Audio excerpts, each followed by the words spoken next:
बुद्ध का एक शिष्य उनका उपदेश सुनकर भिक्षु हो गया और वह एक दिन नगर में भिक्षा मांगने गया। नियम था कि प्रत्येक नगर में केवल 3 घरों से ही भिक्षा मांगी जानी है। बुद्ध के लगभग सारे शिष्य युवक थे और यह भिक्षु युवक भी शरीर से गठीला और सुंदर था। एक तो वह यौवन के रंगों में रंगा हुआ था, अर्थात तन में आकर्षण था। दूसरा मन पवित्र था, यानी मन में ईश्वरीय शक्ति भरी हुई थी, जिसकी वजह से इसका तन और मन दोनों सुंदर था। वह परमात्मा के निकट था और वह भिक्षु एक घर के सामने भिक्षा मांगने के लिए रुका और वह मकान वासवंदता नाम की एक वेश्या का था।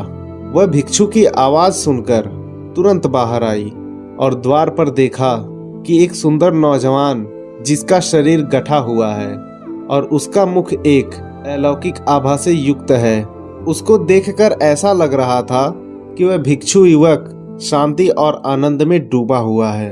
वैसे उसे देखकर हैरान रह गई, जबकि वह स्वयं भी बहुत सुंदर थी। सारा वैशाली नगर उसके पीछे घूमता था कि वह हमको स्वीकार कर ले, हमसे विवाह कर ले, पर वह किसी को भी स्वीकार नहीं करती थी। पर उस बलिष्ठ और सुंदर नौजवान भिक्षु को देखते ही वासवदंता उसे अपना दिल दे बैठी। उसने भिक्षु से कहा, घर के भीतर आओ, तनिक बैठो। पर भिक्षु ने इनकार कर दिया। देवी, मैं अभी नहीं आ सकता हूँ। फिर वैश्या ने कहा, भिक्षु कभी इनकार नहीं करते, कोई बुलाए तो चले जाना चाहिए। मेरे भवन के भीतर तो आओ। हे भिक्षु, अगर भीतर आओगे तो कुछ ना कुछ तो अवश्य पाओगे।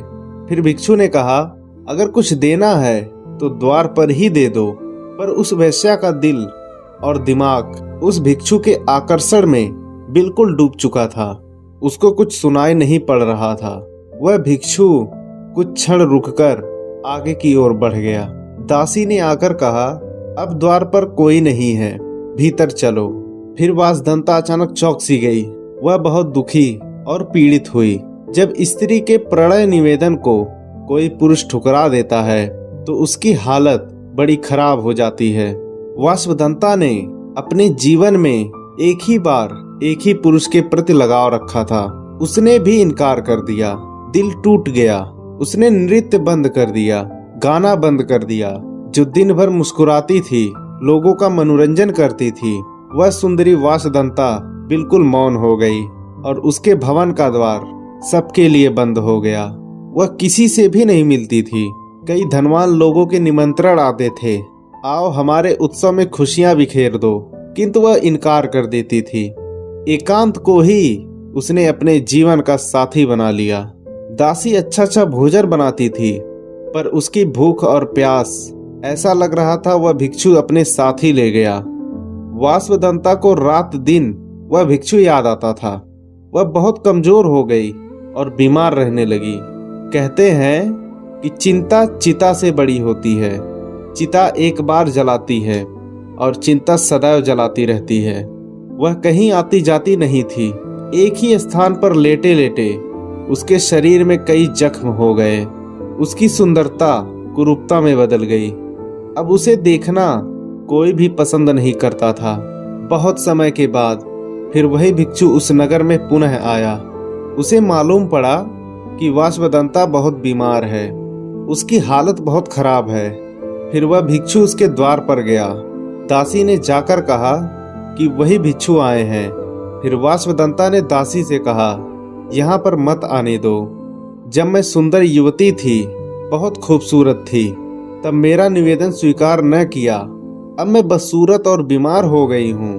अब मैं इनके सामने कैसे जाऊं? नहीं जाऊंगी।